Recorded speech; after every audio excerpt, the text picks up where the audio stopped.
ജർമ്മനിയിൽ ക്രിസ്മസ് മാർക്കറ്റിലേക്ക് കാർ പാഞ്ഞു കയറി ഒരു കുട്ടിയടക്കം 2 പേർ മരിച്ചു.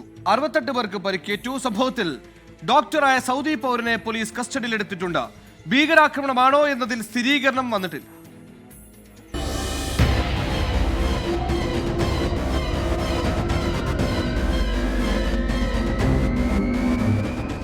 ജർമ്മനിയിലെ മഗ്ഡബർഗ് നഗരത്തിലെ തിരക്കേറിയ ക്രിസ്മസ് ചന്തയിലേക്ക് കാർ ഓടിച്ചുകയറ്റുകയായിരുന്നു. വെള്ളിയാഴ്ച പ്രാദേശിക സമയം വൈകിട്ട് 7 മണിയോടെയാണ് സംഭവം. 400 മീറ്ററോളം ഓടിയാണ് കാർ നിന്നത്. അപകടത്തിൽ 60-ലധികം പേർക്ക് പരിക്കേറ്റു. ഇതിൽ 15 പേരുടെ നില അതീവ ഗുരുതരമായി തുടരുകയാണ്. ആൾക്കൂട്ടത്തിലേക്ക് കറുത്ത BMW കാർ ഓടിച്ചുകയറ്റിയ സൗദി പൗരനായ ഡോക്ടറെ പോലീസ് കസ്റ്റഡിയിലെടുത്തു. 2006 മുതൽ ഇയാൾ ജർമ്മനിയിൽ താമസിച്ചു വരികയാണെന്നും പോലീസിന് വിവരം ലഭിച്ചു. കാറിൽ സ്ഫോടക വസ്തുക്കൾ ഉണ്ടായിരുന്നതായും വിവരമുണ്ട്.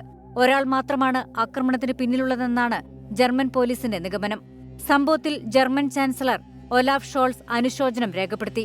സംഭവത്തെ അപലപിച്ച സൗദി വിദേശകാര്യ മന്ത്രാലയം ജർമ്മനിക്ക് എല്ലാ സഹായവും വാഗ്ദാനം ചെയ്തു. ആക്രമണത്തിൽ അമേരിക്ക നടുക്കം രേഖപ്പെടുത്തി.